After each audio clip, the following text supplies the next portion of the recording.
Marcos capítulo 16, e hoje é, se o Senhor permitir, o penúltimo sermão em Marcos. Depois de mais de 3 anos em Marcos, mais de 150 sermões em Marcos, hoje é o penúltimo. Semana que vem a gente vai entender por que eu vou parar no versículo 8 e não vou até o versículo 9, até o 20. Eu acredito que o versículo 8 é onde realmente se encerra Marcos. Então, por isso que provavelmente hoje é o penúltimo sermão. E a semana que vem, domingo que vem, se o Senhor permitir, eu falo um pouco mais sobre isso, porque eu acredito que para no versículo 8. Você pode até olhar na sua Bíblia, toda a Bíblia vai ter, né, uma anotação, talvez no rodapé ou no canto, falando que versículos de 9 a 20 não estão nos manuscritos mais antigos. Eu acredito nisso. Na semana que vem a gente trabalha isso. Não tem nada a ver com acreditar na confiabilidade ou na inerrância das Escrituras, pelo contrário, é prova disso. Por isso que a gente vai parar ali. Mas hoje a gente vai ver, né, a ressurreição de Jesus. A gente vai dividir isso daqui. O título da mensagem: o sepulcro vazio, o triunfo de Cristo. O sepulcro vazio, o triunfo de Cristo. Eu vou começar a ler do versículo 1. Do versículo 1 ao versículo 6. Marcos capítulo 16. Quando terminou o sábado, Maria Madalena, Salomé e Maria, mãe de Tiago, compraram especiarias aromáticas para ungir o corpo de Jesus. No primeiro dia da semana, bem cedo, ao nascer do sol, elas se dirigiram ao sepulcro, perguntando umas às outras: quem removerá a pedra para nós da entrada do sepulcro? Mas quando foram verificar, viram que a pedra, que era muito grande, havia sido removida. Entrando no sepulcro, viram um jovem vestido de roupas brancas, assentado à direita, e ficaram amedrontadas. Não tenha medo, disse ele. Vocês estão procurando Jesus, o Nazareno, que foi crucificado. Ele ressuscitou.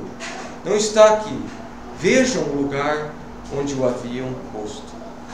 A gente agradece por essa manhã tão preciosa, que é poder se reunir na sua presença e adorar, e cultuar, e louvar o nosso amado, maravilhoso Salvador Jesus Cristo. Obrigado pelo privilégio que a gente tem de poder se reunir de portas abertas. A gente lembra dos nossos irmãos que sofrem perseguição mundo afora, que o Senhor possa estar encorajando eles nessa manhã, dando intrepidez e força em meio a toda aflição. Obrigado, Senhor, por esse tempo, obrigado pelo louvor. Quão preciosas são essas canções, porque que seja realmente fruto de um coração alegre de te pertencer, Senhor. Abençoe esse tempo que a gente olha para a sua palavra, que o Senhor guarde a minha boca, as minhas palavras, que eu esteja realmente preso ao Senhor, que só solte as suas palavras aqui, Senhor, sendo um escravo fiel. Obrigado por tudo, em nome de Jesus, amém. Amém. Hoje a gente trata um pouco, chama a sua atenção para essa introdução, que a gente vai falar um pouco sobre a ressurreição de Jesus. Isso daqui é o que é de mais precioso na doutrina cristã. É isso daqui que vai segurar todas as outras doutrinas. A morte vicária de Cristo é importante, mas ela só é válida se realmente a ressurreição ocorreu. Então é de extrema importância. Isso daqui é a pedra angular da doutrina cristã, isso daqui que sustenta todo o restante. É isso que diferencia o cristianismo de todos os outros ismos. É a ressurreição, porque ela valida a morte de Jesus. Então é de extrema importância. Romanos 4, versículo 25. Romanos 4, versículo 25. Diz assim: ele, se referindo a Jesus, foi entregue à morte por nossos pecados e ressuscitado para nossa, o quê? Justificação, para nossa justiça. Então a ressurreição de Jesus é realmente o martelo do justo juiz declarando: valeu, a pena foi paga. A morte, a condenação, a pior de todas as condenações, está paga. Isso que é, por isso que Paulo fala, ressuscitado para nossa justificação. Então quer dizer, sem a ressurreição de Jesus não tem justificação, não tem salvação. A morte de Jesus seria apenas uma morte comum, assim como qualquer outro crucificado da época. Não teve nada de diferente. A única diferença é que ele era justo, e que é exatamente a ressurreição que prova isso, que ele era justo, totalmente justo. Pior até, sem a ressurreição, a morte de Jesus é uma coisa absurda. Prova que ele era um mentiroso, um lunático, porque ele falou que ele ia morrer e que ele ia o quê? Ressuscitar. Várias vezes ele falou que ele ia ressuscitar. Então quer dizer, se não tem, Jesus era um mentiroso, era um louco, achou que ele ia ressuscitar. Outra, a gente não tem por que estar aqui no domingo, se não tem ressurreição. Abre a Bíblia de vocês, 1 Coríntios 15, vamos ver um pouquinho o que Paulo fala sobre isso. 1 Coríntios capítulo 15.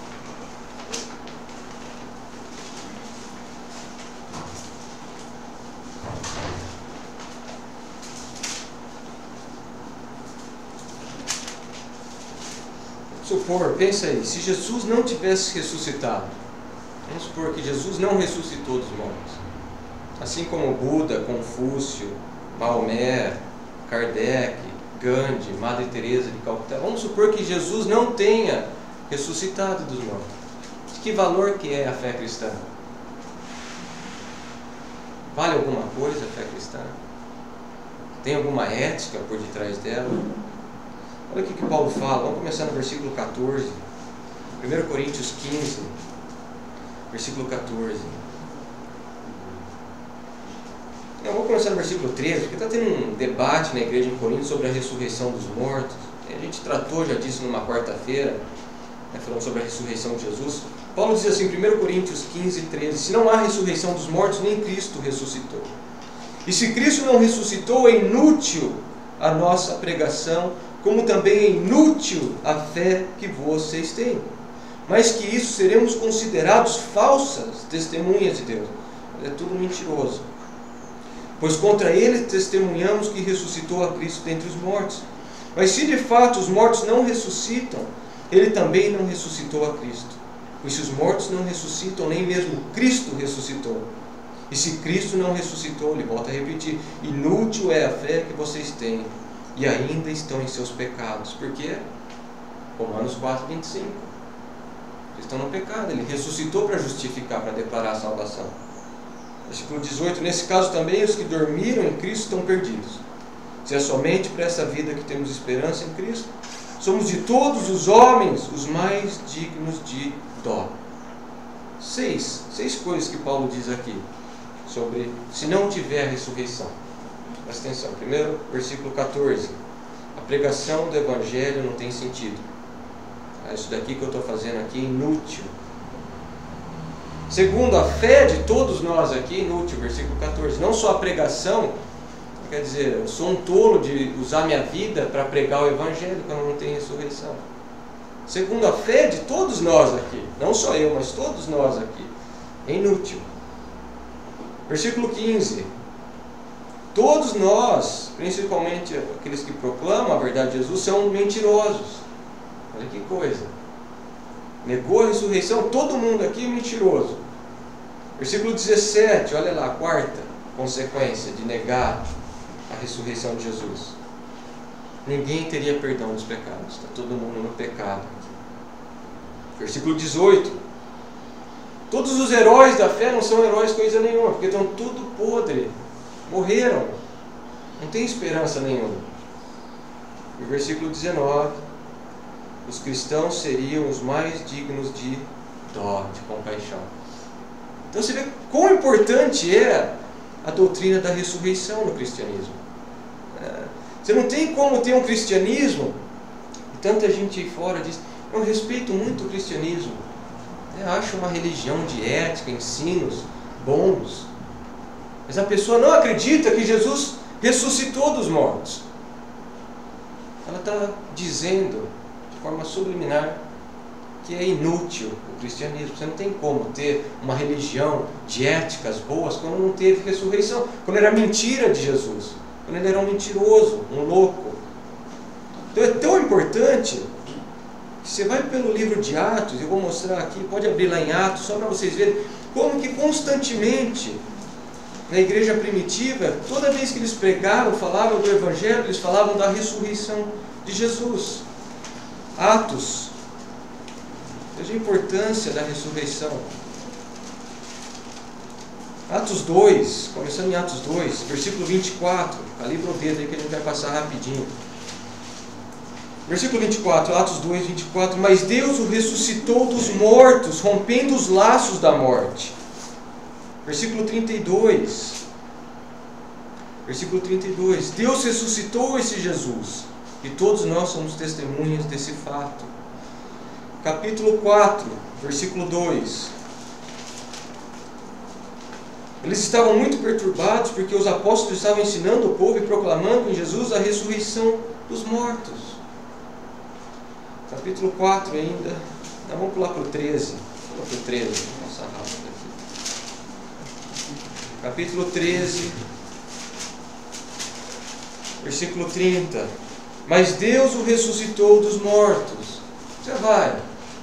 Ainda no capítulo 13, versículo 33 e 34, versículo 37, depois em Atos 17, versículo 18, 31, Atos 24, 15, depois Romanos 1, Romanos 8, você começa a ver quão importante é a ressurreição de Jesus. Então, terrível coisa é você estar numa igreja onde não se prega sobre a importância da ressurreição, e pior ainda, estar numa religião onde não tem a ressurreição de Jesus. Está perdido.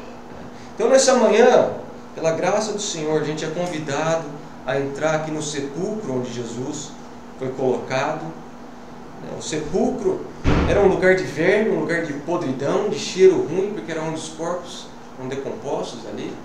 A gente é convidado a entrar nesse sepulcro aqui e não ver verme nenhum, mas ver um cheiro, e cheirar a vitória de Cristo sobre a morte. Aqui é ressurreição, não é reencarnação. A gente já tratou sobre isso. Ressurreição de Jesus. Então vamos lá, Marcos 16, volta lá. Marcos 16, eu vou dar o contexto, é importante. A última semana nossa, não a semana passada, na retrasada, a gente viu dos versículos, Marcos 15, dos versículos 40 ao 47. A gente viu que é quando Deus sepulta o seu próprio corpo. É quando Jesus sepulta o seu próprio corpo, que ele já estava à direita do Pai, ali em espírito, mas é a hora que ele orquestra tudo para sepultar o seu corpo. E começando no versículo 40 ali, algumas mulheres estavam observando de longe. Essas mulheres são valentes, bravas, elas estavam pertinho da cruz, de acordo com João, mas com o tempo elas foram se afastando, era normal se afastar, todo hostil, toda a intensidade do momento, não tinha mais por que estar ali, elas foram se afastando. E elas ficaram contemplando Jesus, diz ali, elas estavam contemplando a Jesus crucificado. Isso é muito importante, observando de longe, diz o texto, é uma contemplação, elas estão meditando no que aconteceu, elas não estão só assistindo, elas estão pensando em Jesus crucificado, é isso que elas estão fazendo. Versículo 41, na Galileia elas tinham seguido e servido a Jesus, a gente vai ver um pouco, voltar a ver isso daqui. Versículo 42, era dia da preparação, isto é, a véspera do sábado, sexta-feira, 3 horas da tarde, era a hora que os cordeiros pascais eram sacrificados, foi nessa hora exata que Jesus morreu. José de Arimateia, o versículo 43, José de Arimateia, membro de destaque do Sinédrio, esse homem tinha status, honra. As pessoas ali, no meio do judaísmo, olhavam para José de Arimateia com maior respeito. Esse aqui era o homem que as pessoas admiravam no judaísmo. Olha o que fala, que também esperava o reino de Deus, dirigiu-se corajosamente a Pilatos. Ele precisava de muita coragem, gente. Porque todo esse status aqui, esse membro de destaque, a hora que ele se identifica com Jesus crucificado, acabou. E é por isso que ele precisa de muita coragem, diz o texto aí. Se dirigiu-se corajosamente. Ele foi, precisa de coragem. Porque acabou. O dinheiro que ele tinha, que entrava, também provavelmente ia acabar. Todo o status, a honra dele ia acabar. Olha o que diz ali, o versículo 43. E pediu o corpo de Jesus. Publicamente, ele se achega a Pilatos e ele pede o corpo de Jesus. Isso aí é a família que fazia. A família do crucificado que fazia, pedia o corpo. Mas os irmãos de Jesus estão todos incrédulos ainda. Só vão crer depois que Jesus reaparece para eles. A mãe de Jesus não tem como fazer isso, coitado. Não tem dinheiro, não tem um sepulcro ali. Então ele se identifica com Jesus. Ele é como se fala, esse daqui é o meu Senhor. Ele vai publicamente, ele se identifica com Jesus. Eu quero esse corpo. É interessante que por muito tempo José de Arimateia, de acordo com João 19:38, João 19:38, fala que ele era um discípulo que secreto. Era um discípulo secreto de Jesus. Quer dizer, ele não contava para ninguém. Ele admirava Jesus, mas ele tinha medo de perder a reputação, ele tinha medo, a gente viu isso 2 semanas atrás, como que muitos judeus, de acordo com João, muitos judeus creram em Jesus, mas por medo dos líderes religiosos, eles não professavam a fé deles. José de Arimateia era um desses. A verdade é que ser um discípulo secreto é pecado. Querer ser um discípulo secreto é o pecado. Se ocultar, se as pessoas não sabem que você é cristão, terrível coisa é. Você chegar no céu um dia e as pessoas, você era cristão, terrível coisa é, não é bom isso. As pessoas têm que saber que você é cristão. É por isso que ele se arrepende. E esse pedir no corpo publicamente, e ali diante de Pilatos tinha os judeus que estavam ali conversando com ele, é o arrependimento público demonstrado de José de Arimateia. Ele se arrependeu dos pecados dele. E arrependimento tem que ser demonstrado, tá, gente? Não é, me arrependo e continua na mesma vida. Não. Arrependimento é demonstrado. É por isso que ele faz público isso. Então ele vai, ele ajunta coragem, ele vai, ele pede o corpo de Jesus. Essa coragem dele é muito interessante, porque João fala que tinha um outro homem com ele, quando ele começa a tirar o corpo de Jesus. Quem que é? Um outro líder religioso, Nicodemos. Nicodemos era aquele homem também, líder religioso, prestigiado, que foi para Jesus que horas do dia conversar com ele? À noite. Por quê? Porque ninguém ia ver ele conversando com Jesus. Então ele era também um discípulo secreto de Jesus. Mas a hora que ele vê José de Arimateia pedindo o corpo, e renunciando todo prestígio, todo status que ele tinha, isso afeta Nicodemos de tal forma que ele fala, eu estou com você. Então o relato que você tem de João já são os dois vindo juntos, esses dois que eram respeitados no judaísmo, andando juntos e tirando Jesus da cruz, tirando o prego, tocando naquele cadáver ali, se identificando com ele, e mostrando como que a atitude de José de Arimateia encorajou Nicodemos. Como que a coragem, muitas vezes, é contagiante. Assim como a amargura e o temor,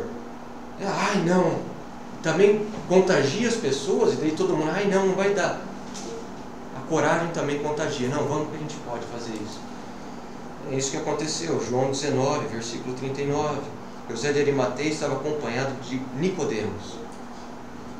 Ele viu a coragem e falou, é isso que eu preciso fazer também. Me arrepender e seguir a Jesus.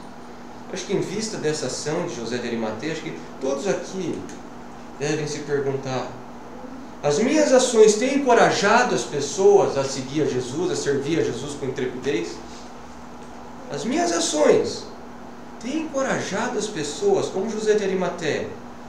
Ou pelo contrário, as minhas ações têm feito as pessoas mais temerosas, mais escondidas, mais secretas? No meio da dificuldade, como era isso daqui? Acabou. José de Arimateia vai no momento mais difícil que tinha. Jesus está morto. Acabou toda a esperança, está morto. Ele vai lá e ele se identifica. Então, no meio da dificuldade, da aflição, da tempestade, as minhas ações encorajam as pessoas ou desencorajam as pessoas? Acho que a gente tem que se perguntar e responder isso. As pessoas ao meu redor, minha família, minha esposa, minhas filhas, meus filhos, eles são encorajados pelo modo que eu sirvo a Jesus, ou eles criam mais amargura, querem estar mais secreto ainda? Versículo 46. Então José comprou um lençol de linho, isso já mostra o arrependimento dele. Ele já vai, se identifica, ele compra um lençol de linho que era muito caro. Eu temo que muitos aqui iriam voltar para casa e iam pegar aquele lençol velho, pano de chão velho, rasgado. Olha, tem um lençol da minha avó ali que vai servir para ele. Não, ele compra um novinho. Abaixou o corpo, versículo 46, abaixou o corpo da cruz, envolveu no lençol e colocou num sepulcro cavado na rocha. O sepulcro cavado na rocha era extremamente caro. Mateus fala que nunca tinha sido usado. Eu temo também que muitos aqui iam pegar o corpo de Jesus e iam levar para um sepulcro lá, DIC 44, lá em Montemor, Ele não, ele queria um novinho, no lugar onde todos pudessem ver, uma coisa maravilhosa, mostrando o coração dele, de que realmente Jesus é o Senhor da vida dele e que Jesus merece o que ele tem de melhor, não o resto. João 19:39, nesse processo deles tirarem o corpo, fala que Nicodemos levou cerca de 34 quilos de uma mistura de mirra e aloés, implicando que isso aí era um sepultamento de um rei. Ele morreu como um rebelde, ele morreu como um marginal, ele morreu como um desprezado, mas ele foi enterrado como um rei, já mostrando que o Senhor já aceitou a morte dele.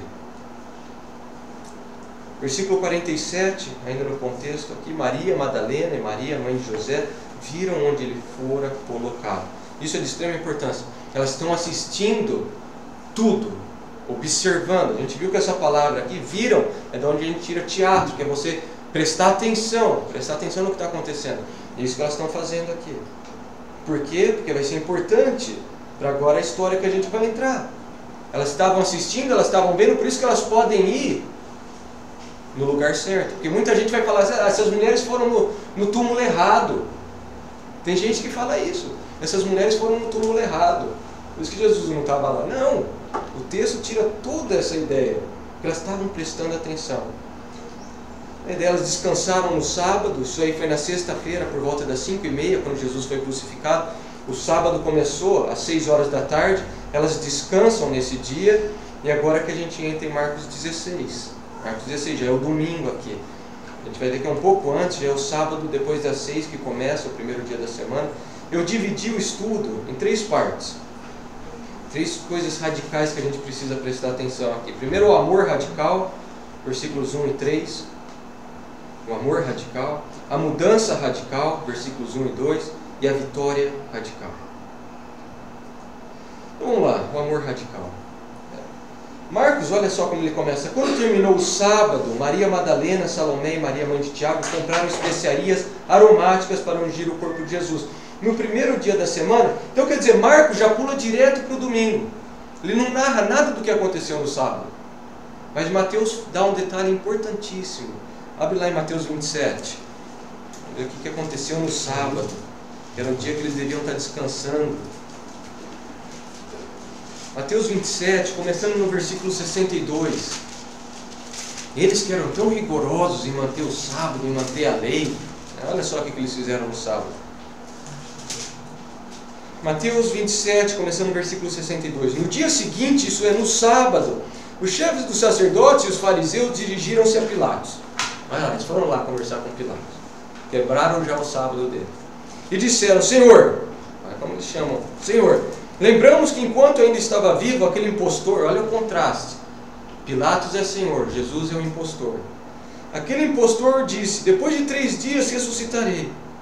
Ordena, pois, que o sepulcro dele seja guardado até o 3º dia, para que não venham seus discípulos, roubando o corpo, digam ao povo que ele ressuscitou dentre os mortos. Esse último engano será pior do que o primeiro. Leva um destacamento, respondeu Pilatos. Podem ir, e mantenham o sepulcro em segurança, como acharem melhor. Eles foram e armaram um esquema de segurança no sepulcro, provavelmente colocaram uns 2 guardas ali, eles ali, e lacraram a pedra, quer dizer, eles colocam um pedaço de barro, de argila, e passam tipo uma cordinha, e colocavam o anel romano, dizendo que está lacrado isso daqui, ninguém pode abrir. Então, isso daqui é o que aconteceu no sábado. Marcos já vai direto para o domingo, as mulheres não sabem disso. Então, olha lá, versículo 40. Quando terminou o sábado, isso aí, gente, é sábado, 6 horas da tarde. Acabou o sábado para os judeus. Acabou. Então, Jesus passou sexta, foi para sexta para a sepultura, sábado e domingo, 3 dias. Maria Madalena, Salomé e Maria, mãe de Tiago, está lá no texto, versículo 40. E essas mulheres são importantes porque elas já foram mencionadas no versículo 40. Olha lá no versículo 40. Marcos 15, versículo 40. Algumas mulheres estavam observando de longe. Entre elas estavam Maria Madalena. Essa mulher aqui, gente, não era uma prostituta, que a gente saiba, na Bíblia não fala isso. Algumas pessoas falam, é uma prostituta. Não tem relato nenhum na Bíblia que ela era uma prostituta. A única coisa que Lucas fala é que ela tinha 7 demônios. Não, eu não acredito que seja 7 literal, mas que seja realmente uma simbologia de quão possessa a mulher estava por demônios. Ela estava perfeitamente, completamente possessa por demônios, como uma defunta viva, era essa mulher. E Maria, mãe de Tiago, tem Salomé, que era tia de Jesus. Essa Maria a gente não sabe exatamente quem é, mas a audiência ali, todos eles conheciam essas mulheres. No versículo 41, na Galileia, que era onde Jesus começou a ministrar, ali em cima, na Galileia, região de Cafarnaum, elas tinham seguido e servido a Jesus. Olha que interessante. Elas não seguiram e serviram os maridos, nem os filhos, nem ninguém, mas Jesus. Mas Jesus. Isso é importante. Um relacionamento pessoal com Jesus. Elas estão naquele lugar porque elas amam a Jesus. Porque os filhos fugiram, os maridos não estavam. Mas isso mostra o amor delas por Cristo. E elas tinham seguido como discípulas, ouvindo, esse é o sentido da palavra, uma seguidora, todas essas mulheres, ansiando ouvir os ensinos de Jesus e servido a Jesus.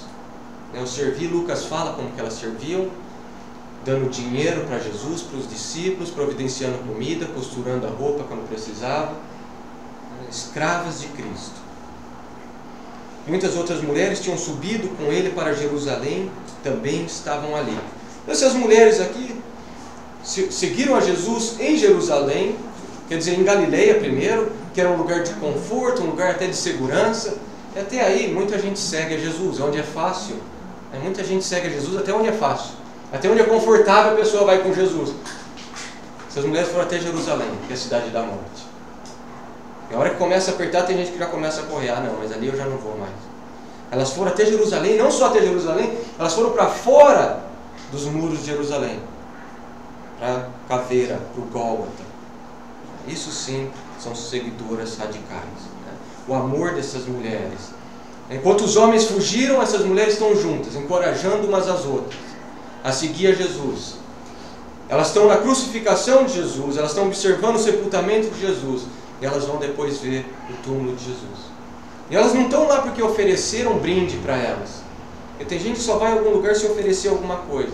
Vai ter um brinde, vai ter um perfume da Natura, vai ter um desodorante de não sei o que, o que eu vou ganhar com isso? Não, elas estão lá, sozinhas, fora do muro de Jerusalém, onde tem a desonra, onde tem a humilhação, estão lá. E elas juntas, isso que é o mais importante, uma encorajando a outra a seguir a Jesus. Não estão procurando saber, não tuitaram primeiro, quem que vai estar lá? A fulana não vai, então eu não vou. A ciclana não vai, então eu não vou. Não, estão todas lá. Porque elas amam a Jesus. Porque elas sabem o quanto que elas foram perdoadas por Cristo. É o que acontece hoje em dia, as pessoas não prestam mais atenção em quanto foram perdoadas por Jesus. Por isso que o amor é pouco. Jesus disse, aquele que foi perdoado muito, o quê? Ama muito. É exatamente isso que elas estão fazendo. O coração dessas mulheres ardia em seguir a Jesus, em estar com Jesus, onde os homens fugiram, onde as pessoas falam, isso é loucura, não vai dar certo isso. Elas estão lá com Jesus. Voltando lá, versículo 1, capítulo 16. A gente já viu um pouco sobre essas mulheres. Compraram especiarias aromáticas para ungir o corpo de Jesus. Então o primeiro detalhe, isso que não esconde, é que elas continuam na ignorância da ressurreição de Jesus. Elas estão pensando que Jesus está morto. Mas isso é o que todos os discípulos acharam. Ninguém entendeu o ensino da ressurreição. Então elas estão indo lá porque elas estão achando que Jesus está morto ainda. Olha o que diz, compraram especiarias. Quando terminou o sábado, elas foram para as barracas, isso aí é sábado à tarde. Abriu as barraquinhas, as tendas, elas foram lá comprar as especiarias. Para moer, elas já tinham preparado, mas elas acharam que era pouco, foram moer mais especiaria para passar no corpo. Isso aí não é embalmar o corpo, uns faziam isso, embalsamar, mas é realmente para dar o cheiro agradável, principalmente naquela região. Por isso que passava todas essas especiarias, perfumes. Era normal as pessoas visitarem os corpos no segundo ou terceiro dia depois da morte, para confirmar que a pessoa estava morta mesmo. Mas elas já sabiam que Jesus estava morto, elas não estão indo lá para confirmar, elas estão indo lá realmente para ungir o corpo de Jesus. E a pergunta que eu me faço é por que elas foram ungir? Se elas tinham visto Nicodemos e José de Arimateia com 34 quilos de especiaria. Por que elas foram lá? Por que elas foram? Algumas pessoas vão falar que é porque elas viram que foi o homem que fez aquilo, e o homem não faz as coisas direito. E principalmente embalsamar um corpo, né? Preparar as velas ali. Porque elas viram, não, tá, foi legal a intenção, mas ficou faltando alguma coisa. A gente precisa ir lá acertar o que José e Nicodemos deixou para trás. Pode ser. Mas o que eu acho, por que elas vão, é que elas admiraram a ação de Nicodemos e José de Arimateia, acharam realmente preciosa a ação desses homens, mas não é o suficiente para Jesus. Elas entendem que elas precisam fazer alguma coisa. Eu temo que muita gente aqui ia falar assim, já fizeram, já deram bastante para Jesus, eu não preciso dar. Não, elas entendem que o relacionamento com Jesus é pessoal. E elas precisam, uma a uma, honrar o Senhor Jesus. Então elas vão lá. É interessante que essas mulheres fizeram muito mais por Jesus quando ele estava morto do que muita gente faz por ele vivo e reinando. A gente que tem Jesus hoje vivo e reinando não faz absolutamente nada. Essas mulheres com Jesus morto e esperança toda esgotada, elas estão lá servindo ao Senhor. Isso é amor radical. Por isso que eu coloquei o título aí, o subtítulo, o amor radical. Amor é sempre demonstrado. Não existe amor que não tem demonstração. Olha, eu te amo, mas não tenho como mostrar isso. Não, o amor é sempre demonstrado. Essas mulheres demonstram o amor delas por Jesus, servindo Ele na Galileia, descendo com Ele para Jerusalém, estando com Ele todo o tempo, e depois de morto, ainda querendo ungir o corpo dele. E a questão que a gente tem que levantar, fazer e responder: como que o meu amor por Cristo tem sido demonstrado? Se o amor tem que demonstrar ações, eu te pergunto, como que o seu amor por Cristo tem sido demonstrado? Você ama Jesus? Eu amo. Então você tem que responder essa pergunta. Como que tem sido demonstrado? Por que eu venho na igreja? Por que eu toco? Por que eu prego? Por que eu cuido disso? Por que eu cuido daquilo? Por quê? Por que eu venho na igreja? Qualquer resposta que não seja primeiramente porque eu amo meu Senhor, gente, está com algum problema no coração. Eu prego porque eu gosto de pregar. Não, está errado. Porque eu amo meu Senhor. Eu canto porque eu amo meu Senhor. Eu venho à igreja porque eu amo meu Senhor, porque eu sigo Ele. Versículo 2. Marcos 16, versículo 2. No primeiro dia da semana, bem cedo. Olha lá, primeiro dia da semana, bem cedo. Aqui é o domingo de manhã, gente. Então acabou sábado no fim da tarde, que já era o primeiro dia. Lembra que lá eles não usavam os nomes da semana, era por dia no calendário judaico. Primeiro, segundo, terceiro, quarto, quinto, sexto, sétimo. E agora volta para o primeiro dia da semana, é o domingo. Olha o que diz. Ao nascer do sol, elas se levantaram e dirigiram ao sepulcro. João fala assim, ainda escuro. João fala quando ainda estava escuro. Lucas fala que é de madrugada. E Marcos fala ao nascer do sol. Algumas pessoas vão falar, está vendo? A Bíblia tem contradição. Não. Elas levantaram quando ainda estava escuro, começaram a jornada delas quando ainda estava escuro e chegaram lá quando o sol estava começando a brilhar. É simples. E o mais interessante é que essas mulheres tinham todas as desculpas para ficar em casa e ficar na cama, dormindo. Acabou a esperança, os homens não vão. A gente seguiu esse homem, agora ele morreu, o que a gente vai fazer? Vamos dormir, vamos ficar em depressão.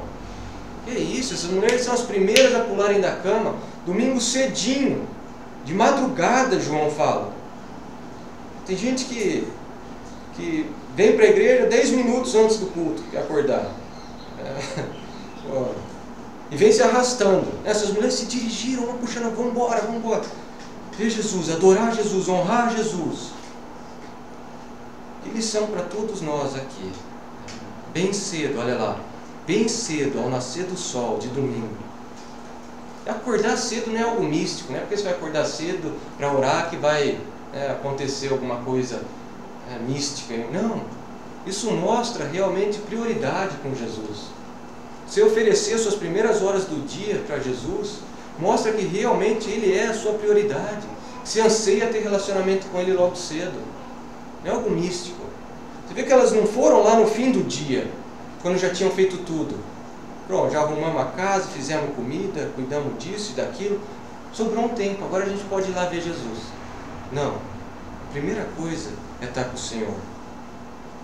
Algumas perguntas a gente pode fazer e responder, eu acho que é importante, não só levantar as perguntas, mas responder elas. Como que você se levanta no domingo de manhã? Quanto você anseia servir e honrar Jesus no dia do Senhor? Como você se prepara no sábado para o dia do Senhor? Agora você vai dormir, o que você põe diante dos seus olhos?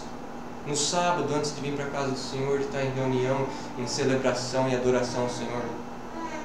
Você vem se arrastando, vem arrastado pela esposa, pelo pai, pelo filho, ou você vem com ansiedade, primeiro a pular da cama, alegre de celebrar o dia do Senhor? Essas mulheres te encorajem a realmente se alegrar. Como Salmo 122 a gente leu aqui no começo. Me alegrei quando me disseram, vamos à casa do Senhor. Aqui essas mulheres. Você tem vindo se arrastando com amargura. Que essas mulheres aqui realmente te encorajem a mudar de vida. E se você tem vindo cedo, se você tem acordado cedo para servir o Senhor, alegre de estar na presença dEle, que isso daqui seja um conforto. Que o Senhor honra essas pessoas. Elas vão ser honradas, elas vão ser as primeiras a verem Jesus ressuscitado. Olha a fé radical delas. Todo amor radical por Cristo é baseado numa fé radical. Uma fé verdadeira. Olha o versículo 3. Perguntando umas às outras, quem removerá para nós a pedra da entrada do sepulcro? Elas tinham visto a pedra sendo colocada, aquela pedra precisava de uns 4, 5 homens para movê-la do lugar, elas não iam conseguir. E olha que elas não sabiam dos guardas ali, porque capaz, se elas soubessem dos guardas, realmente ia desanimar elas. Mas o Senhor, até algumas coisas, Ele oculta de nós. Isso é importante.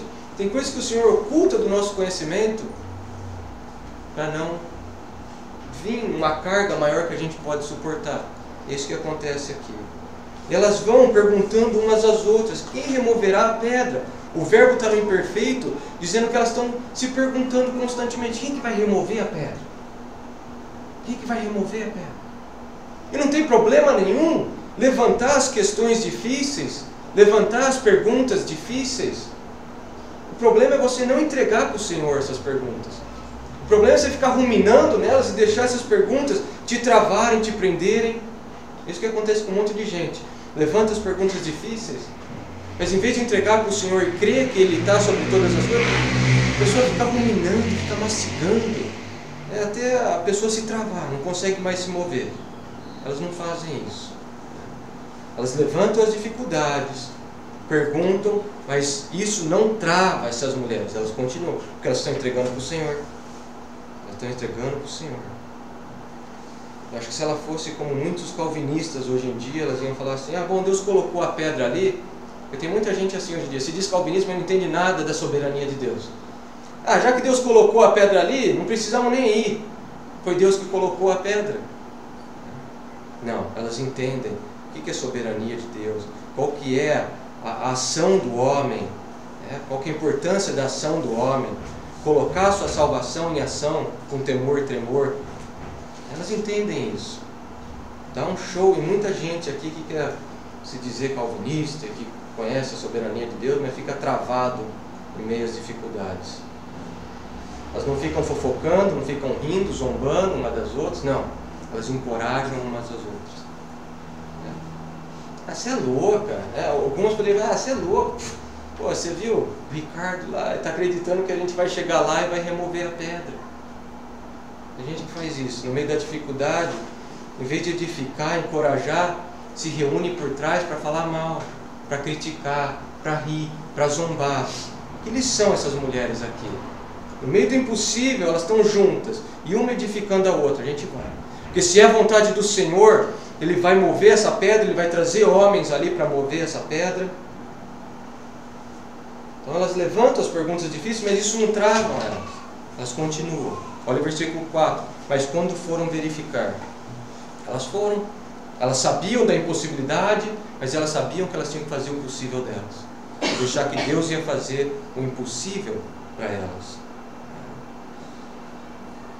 Elas ficaram confusas? Ficaram. Ficaram tristes? Ficaram com a situação. Mas isso não travou elas, não prendeu elas, não deixou elas em deprê na cama, deitada, com dor de estômago, úlcera, não. A gente vai continuar. Porque o Senhor está no controle dessas coisas. É por isso que eu coloquei que amor radical é esse. Com falha, com quedas, mas radicalmente demonstrado. Agora a gente passa para a mudança radical. A mudança radical. Versículos 1 e 2. A pergunta que eu faço para você é: por que a gente se reúne no domingo? Por que a igreja se reúne no domingo? Por que a gente está aqui no domingo? E não no sábado? E não na sexta? Porque é um dia relax, é um dia que não tem trabalho, então é bom para a gente se encontrar. Tem um monte de cristão que nem sabe por que ele se reúne no domingo. Para ele tanto faz se reunir numa quinta-noite ou numa sexta-noite. Não. A igreja se reúne no domingo porque o domingo é o dia da ressurreição de Jesus. É por isso que eu coloquei uma mudança radical. Olha lá, versículos 1 e 2. Quando terminou o sábado, no primeiro dia da semana, Jesus ressuscitou. E essas mulheres estão juntas ali. O sábado é um princípio no Antigo Testamento que apontava. O sábado era o dia do descanso. E estava apontando para o que descanso? Descanso das obras do homem. E quando que acontece esse descanso? Quando Jesus é ressuscitado. E Paulo fala em Romanos 4,25, na ressurreição de Jesus houve a justificação. Então na justificação o homem acabou. Pela fé o Ronaldo é justificado. Pela fé ele é justificado. É isso que Paulo está tratando em Romanos 4. Então ele não precisa mais trabalhar. É por isso que a gente passa para o domingo, que é o dia que o Senhor ressuscitou e a gente tem o descanso das obras. As pessoas que estão em religião e que você tem que trabalhar para se salvar, não precisa estar no domingo. Não precisa separar o domingo, porque não tem descanso ainda. Mas aqui a gente tem descanso. Por isso que você tem essa mudança radical. Sai do sábado. Antes era o sábado, mas esse sábado estava apontando para o domingo, que era o descanso das obras da salvação. É interessante que a igreja adventista, que eu considero como uma seita, eu estava entrando no site deles para ler por que eles seguram o sábado, e um dos artigos dele diz assim: a tese doutoral de Samuel Bakioki, que tem o título de Sábado para o Domingo, demonstra que a adoção do domingo, olha o que eles falam, a adoção do domingo em lugar do sábado não ocorreu na primitiva igreja de Jerusalém, por virtude da autoridade apostólica, mas aproximadamente um século depois na igreja de Roma, sob a influência cultural paganizadora do Império Romano. O cristianismo nos primeiros séculos acabou absorvendo vários elementos de origem pagã, dentre os quais se destaca o culto ao sol de origem persa, o mitraísmo. Os mitraístas romanos veneravam o sol invictus cada domingo e celebravam anualmente seu nascimento no dia 25 de dezembro. Por isso que eles também não celebram o Natal. Tentando harmonizar alegoricamente o sol invictus com o sol da justiça do cristianismo, muitos cristãos começaram a adorar a Cristo no domingo, como o dia do Senhor, com o duplo propósito de se distanciarem do judaísmo perseguido pelos romanos e de se tornarem mais aceitos dentro do próprio Império Romano. Nada passa mais longe da verdade do que isso daqui. Isso aqui é uma grande mentira. É terrível. É só você ir para a palavra de Deus e você vê que eles se reuniam no primeiro dia da semana, que é o domingo.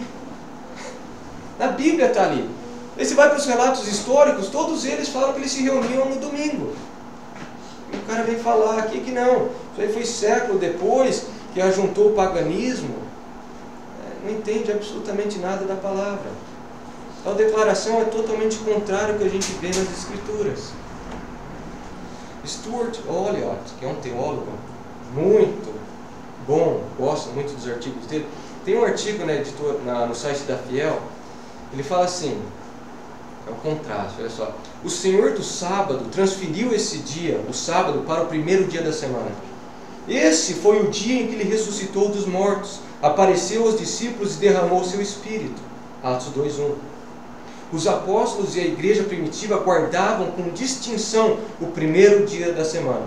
Durante toda a história da igreja, o domingo tem sido observado como o sabá dos cristãos. A evidência documental é unânime e retrocede a 74 depois de Cristo. Durante as piores perseguições, perguntava-se aos suspeitos de serem cristãos: Domini conservaste? Quer dizer, você guarda o dia do Senhor? Os verdadeiros crentes respondiam: eu sou um cristão, não posso deixar de fazer isso. Ele pergunta: o que os crentes responderiam hoje? O domingo, o dia do Senhor, é um dia de regozijo e satisfação. A palavra de Deus chama-o de deleito. Deus nos deu esse dia como uma bênção para todos nós. Ele continua, ele é muito interessante, depois se você quiser entrar no site da igreja para puxar, ele fala de como manter o domingo, de como que o cristão deve usar o domingo, sem hipocrisia, sem legalismo, mas é muito interessante o que ele coloca. Acho que todos aqui deveriam ler, prestar atenção e refletir como tem guardado o domingo do Senhor. Ele fala: o que devemos fazer? Devemos nos reunir com os outros cristãos, devemos evangelizar, devemos nos envolver em obras de misericórdia. Ele vai citando as passagens da Bíblia. Aqueles que acham o domingo monótono quase sempre são pessoas que se tornaram egoístas. Ele falou aqui, é verdade. Na hora que o domingo é depressivo para você, é porque realmente você está egoísta e está perdendo a noção do que é para ser o domingo. Então, quão precioso é essa mudança do sábado para o domingo. Salmo 118, versículo 24. Esse é o dia que o Senhor agiu. Alegremos e exultemos neste dia. Então o domingo passou, é aí que você tem essa mudança radical. Antes era o sábado, eles guardavam o sábado. Agora passou para o domingo. O dia do Senhor. João chama em Apocalipse 1, no dia do Senhor fui levado. Então é o dia que a gente se reúne para celebrar, para cultuar, para adorar, para relembrar a justificação, a salvação, ser liberto do pecado. Por isso que é muito precioso o domingo. Eu acho que a gente tem que se perguntar como que você se comporta no dia do Senhor. Como que eu tenho me comportado no dia do Senhor? O seu domingo é bíblico ou mundano? O domingo na sua vida glorifica a Deus ou é apenas autoglorificante? Quais as desculpas que você dá para não estar na igreja no domingo? Celebrando o dia do Senhor. Você pode ver que quase sempre a desculpa é egoísta. É você, eu tenho que fazer isso, tenho que fazer aquilo. E nunca pensando no Senhor e nos irmãos. A gente viu o amor radical e a mudança radical. Quão precioso é o domingo. Então você está numa igreja que se reúna no domingo. Se é uma igreja que é domingo, que é o dia do Senhor. Vai querer se reunir. Durante a semana é ótimo. Acho que todo mundo devia estar aqui na quarta-feira para orar. É preciosíssimo. Mas o dia principal é o domingo. Culto ao Senhor, é o dia do Senhor. Então, se tiver uma igreja procurando outro dia para se reunir, lembra, não, o domingo, que é o dia do Senhor. Tem que estar com os irmãos, relembrando, adorando, celebrando o dia do Senhor. Então a gente viu o amor radical, a mudança radical e agora a vitória radical. Versículos de 4 a 6. É o triunfo de Jesus sobre a morte. Por isso que é a vitória radical. Versículo 4. Mas quando foram verificar, viram que a pedra, que era muito grande, havia sido removida. Olha a fé dessas mulheres. Elas sabiam que a pedra estava lá, que era impossível para elas se removerem, mas elas sabiam no Deus que elas criam. Todo mundo ali deve ter zombado delas, ridicularizado elas. Por que vocês vão lá? A pedra está lá, o que vocês vão fazer? Não, pela fé elas continuaram, perseveraram. Isso é interessante, porque as pessoas às vezes faz essa dicotomia, essa distinção, e toda fé genuína tem ação. Toda fé genuína vai ter uma ação. Hebreus 11, vai lá e vê os heróis da fé. Pela fé, ele dá o herói da fé, ele dá uma ação, alguma coisa feita. Isso é mostrar a fé verdadeira. Não é ficar em casa, ruminando, pensando, nada. Não, é agir, é colocar em ação. É isso que elas fazem aqui. Elas amavam muito, porque elas entenderam o quanto que elas foram perdoadas, por isso que elas estão lá. Tem esse mas, olha lá no versículo 4, mas, é um contraste. Elas estavam se perguntando sobre a impossibilidade, mas isso não travou elas, mas elas foram verificar. Foram lá. E viram que a pedra, que era muito grande, havia sido removida. O impossível foi feito. Matthew Henry, no comentário dele, em Marcos, ele fala assim, aqueles que são dirigidos que são guiados por um zelo santo, na busca diligente por Cristo, verão que as dificuldades que são colocadas em seus caminhos desaparecem estranhamente, e muitas vezes essas dificuldades nos ajudam muito além do que podia se imaginar. Ryle, comentando aqui, ele fala assim, presta atenção, quão admirável figura encontramos nessa simples narrativa da experiência de muitos crentes. Quão frequentemente os crentes sentem-se oprimidos e desanimados pela antecipação dos males, mas no momento da necessidade descobrem que o motivo de seus temores foi retirado. Grande parte da ansiedade dos crentes deriva-se de coisas que na realidade nunca acontecem. Ficamos a considerar todas as possibilidades da jornada até o céu. Maquinamos na imaginação toda espécie de cruzes e obstáculos. Preocupamos-nos mentalmente com as dificuldades, não somente do dia de hoje, mas também com as do dia de amanhã. E assim, frequentemente, muito frequentemente, descobrimos que as nossas dúvidas e alarmes não tinham qualquer base e que as coisas que mais temíamos nunca chegaram a ocorrer. Por conseguinte, que todos nós oremos pedindo ao Senhor uma fé mais robusta e uma prática mais coerente. Avancemos corajosamente e assim com frequência descobriremos que o leão que há no caminho está acorrentado e que a aparente sebe de espinhos não passa de uma miragem. Exatamente isso.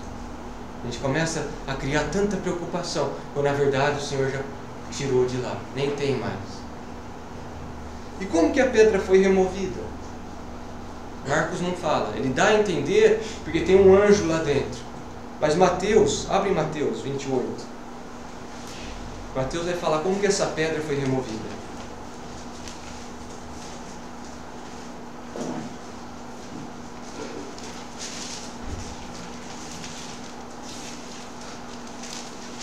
Mateus 28, começando no versículo 1. Depois do sábado tendo começado, depois do sábado, tendo começado o primeiro dia da semana, Maria Madalena e a outra Maria foram ver o sepulcro. Eis que sobreveio um grande terremoto, pois um anjo do Senhor desceu dos céus. E chegando ao sepulcro, rolou a pedra da entrada e assentou-se sobre ela. O que acontece é o seguinte, o Senhor envia um anjo dele. Na hora que o anjo desce, é como se houvesse um terremoto. É como se fosse um martelo do justo juiz declarando: ele é inocente. Ele é inocente. E ele envia o anjo. Você pode ver que Jesus não arromba a pedra. Ele envia o anjo porque o anjo é como se fosse um agente celestial. Um soldado de Deus. Abrindo, falando: esse homem é inocente. Abrindo a cela. Que não pode sair. E você tem esse terremoto. O terremoto muitas vezes é marcado por uma condenação. Ezequiel 38, olha só, o julgamento de Deus. Ezequiel 38, versículos 18 e 19. Muita gente fica viajando nessa passagem, falando de Gog, de Magog, que vai ter essa guerra ali na Rússia. Grande viagem, o pessoal adora essas coisas, né? Olha lá, versículo 18, Ezequiel 38. É isso que acontecerá naquele dia, quando Gog atacar Israel. Será despertado o meu furor, palavra do soberano Senhor, e meu zelo, e meu grande furor. Declaro que naquela época haverá um grande terremoto em Israel. Marca da condenação do Senhor. Está condenando a nação de Israel. É um martelo batendo, declarando Jesus justo e eles culpados. Desce esse anjo como um carcereiro de Deus e abre a pedra, remove a pedra.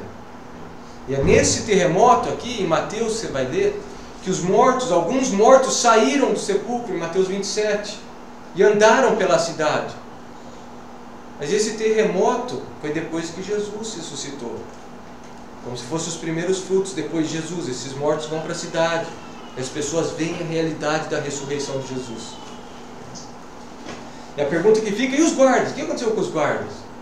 Porque a gente viu que os guardas estavam lá. Cadê os guardas? Mateus fala, Mateus não esconde nada. Olha lá, Mateus 28. Começando no versículo... Versículo 2. E eis que sobreveio um grande terremoto, pois um anjo do Senhor desceu dos céus, e chegando ao sepulcro, rolou a pedra da entrada, e assentou-se sobre ela. Sua aparência era como um relâmpago, e suas vestes eram brancas como a neve. Olha o versículo 4. Os guardas tremeram de medo e ficaram como mortos. Eles caíram aqui.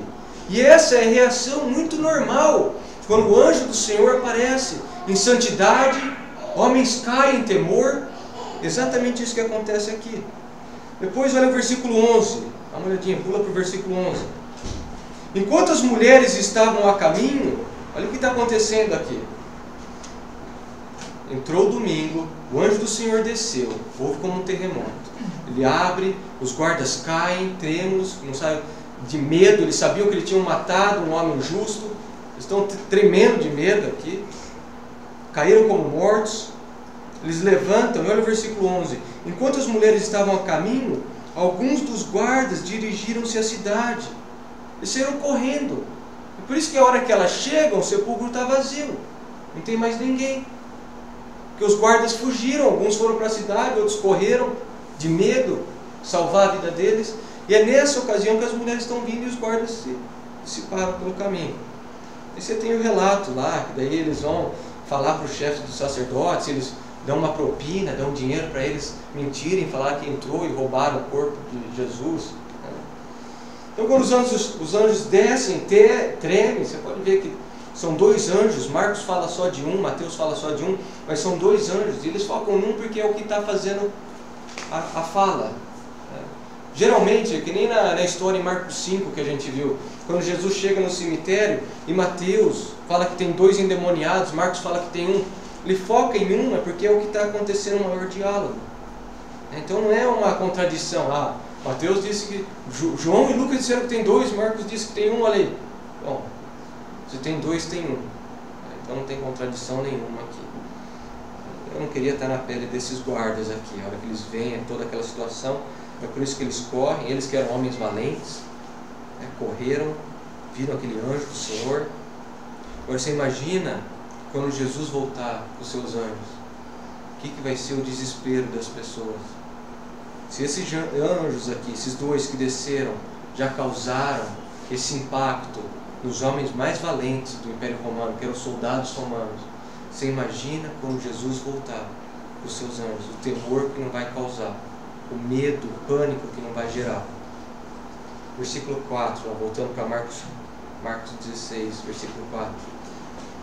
Mas quando foram verificar, viram que a pedra, que era muito grande, havia sido removida. E ela foi removida, gente, não é só para Jesus sair, mas é para que as mulheres pudessem entrar, para que nós pudéssemos entrar e ver ali que está vazio. Jesus venceu a morte. Por isso que a pedra é retirada. É que todos aqui entrem nesse sepulcro e vejam ali que realmente não tem mais Jesus. É como a gente cantou, todo temor vai embora. Ele venceu a morte, o que eu vou temer? Se a morte foi conquistada. Olha o versículo 5. Entrando no sepulcro, viram um jovem. E geralmente essa descrição para anjo, era normal descrever anjo como jovem. Vestido de roupas brancas, falando da santidade dele, assentado à direita, porque ele vai começar a ensinar. E as mulheres ficaram amedrontadas. Versículo 6, não tenha medo, disse ele. Vocês estão procurando Jesus, o Nazareno. Olha que interessante. As pessoas zombavam de Jesus, o Nazareno. Ele mostra aqui que é aquele mesmo Jesus de Nazaré, esse venceu a morte, que foi crucificado. Ele ressuscitou. Não está aqui. E ele fala, contempla o lugar onde o haviam posto. E elas tinham visto, colocando Jesus ali. Essa é a vitória de Cristo sobre a morte.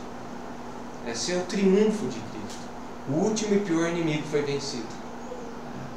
Spurgeon fala assim, comentando nessa passagem: não se aflijam mais os que estão de luto em torno do sepulcro. Como alguém sem esperança? Pois como Jesus Cristo ressuscitou, os mortos em Cristo ressuscitarão também. Enxuguem essas lágrimas, pois a tumba do crente já não é mais um lugar para lamentações, mas sim a passagem à imortalidade. Não passa de um armário no qual o Espírito pendurará suas roupas, cansado depois de sua viagem terrena, para vesti-las de novo em uma manhã mais resplandecente, quando elas serão brancas e formosas, como nenhum lavador poderia ter embranquecido. Você espera morrer logo, ele continua. O verme está na raiz do arbusto, tem o vermelho da tuberculose em sua face, o câncer está te devorando. Ó, vem e sente-se sobre essa pedra. É a pedra que foi removida, onde o anjo sentou. E considere isso. A morte perdeu agora seu terror, pois Jesus ressuscitou do sepulcro. Venham vocês também, vocês pessoas frágeis e trêmulas, desafiem a morte e o inferno. O anjo deixará livre o seu assento, para que vocês se assentem diante do olhar do inimigo. Ainda que seja só uma humilde mulher, um homem quebrantado, pálido e abatido, oprimido pelos longos anos de enfermidade, você hoje pode desafiar todas as hostes do inferno, enquanto descansa sobre essa preciosa verdade. Ele não está mais aqui, ele ressuscitou. Exatamente, esse é o Evangelho. Isso é o Evangelho, a mensagem do anjo. Ele ressuscitou. A morte foi vencida. O juiz declarou ele justo. E é por isso que agora, aqueles que pela fé em Cristo Jesus podem ser justificados, declarados justos. Nenhum outro líder ressuscitou. Buda não ressuscitou, Maomé não ressuscitou, Gandhi não ressuscitou, só Jesus Cristo ressuscitou dos mortos. Por isso que o cristianismo é a única religião que tem esperança. E aquelas pessoas que não acreditam nisso, gente, não tem meio termo, não tem neutralidade. A pessoa fala, olha, eu gosto do cristianismo, mas não acredito, que Jesus ressuscitou dos mortos. Não, a pessoa está falando, como Paulo disse, que é inútil a sua fé, que você é digno de dó. Exatamente isso. Então, quando uma pessoa fala, eu gosto do cristianismo, mas não acredito que Jesus ressuscitou dos mortos, a pessoa está falando isso. Inútil a sua fé, eu tenho dó de você. 1 Coríntios 15, a gente começa a dar um passo aqui para encerrar. 1 Coríntios 15.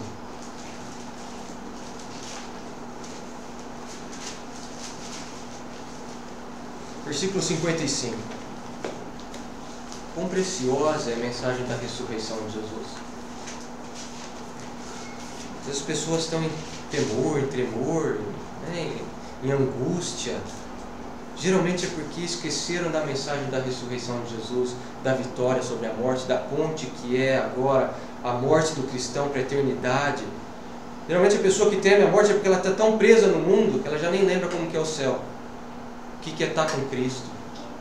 Uma pessoa que provavelmente tem pouca devoção com Jesus é a pessoa que teme morrer. E quando você passa tempo com Jesus, você quer estar com Ele. E a morte vai ser, como Paulo diz, é o que? Lucro. É lucro. Eu queria morrer, mas é por vocês que eu estou aqui. 1 Coríntios 15, versículo 55. Onde está, ó morte, a sua vitória? Onde está, ó morte, o seu aguilhão? O aguilhão da morte é o pecado. E o salário do pecado é a morte. E a força do pecado é a lei. Mas, olha o versículo 55. Graças a Deus que nos dá a vitória por meio do nosso Senhor Jesus Cristo. E olha como ele encerra. Portanto, meus amados irmãos, mantenham-se firmes, lembra da ressurreição, e que nada os abale. Sejam sempre dedicados à obra do Senhor. Não vai ficar em deprê, continua a trabalhar para o Senhor. Pois vocês sabem que no Senhor o trabalho de vocês não será inútil. Diferente do que as pessoas acham, que é inútil a fé de vocês, a obra por Jesus, ele fala, não, o Senhor não é inútil isso.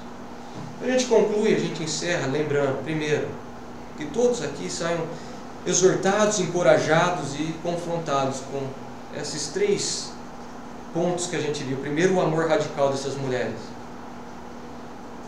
Que elas possam realmente nos encorajar a seguir a Jesus pessoalmente.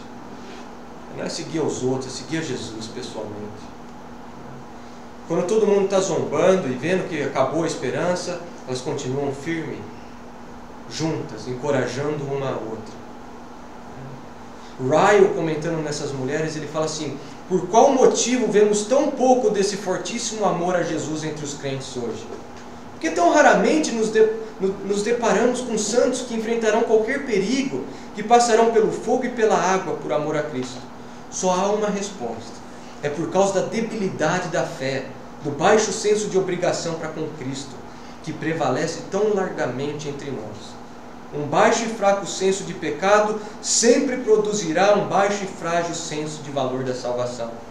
Um irrelevante senso de nossa dívida para com Deus sempre será acompanhado por um senso superficial de quanto devemos por nossa redenção. A pessoa que sente o quanto lhe foi perdoado é que muito ama. Ele cita Lucas 7,47. Aquele a quem pouco se perdoa, pouco ama. As pessoas precisam entender o quanto foram perdoadas por Cristo para amar mais. A pessoa para de refletir no pecado dela, o pecado vira algo normal, e a hora que você vê, é a mediocridade que a gente vê hoje em dia. Parou de ver o quanto foi perdoado por Cristo, e o quanto amado ela foi, e quanto que isso vai encorajar ela a amar Jesus. Mas é realmente por causa de uma fé debilitada, uma fé fraca. Essas mulheres nos encorajam, o amor radical. Segundo, a gente viu a mudança radical. Quão precioso é o domingo. Passou do sábado para o domingo. É o dia do Senhor. Por isso que a gente está aqui hoje. Por isso que a gente não estava aqui ontem. Não é porque a gente vai estar aqui amanhã. Por isso que a gente está aqui hoje, no domingo. Porque Jesus ressuscitou no domingo. E a gente se reúne para exaltá-lo, para glorificá-lo. E a vitória radical. É o terceiro ponto, a vitória radical. A pedra foi rolada, a gente pode entrar e observar e contemplar que Jesus não está mais lá. Ele ressuscitou. Por isso a nossa fé não é vã, por isso a pregação não é inútil. Cristo ressuscitou. A gente não precisa mais temer nada. Ele venceu a morte.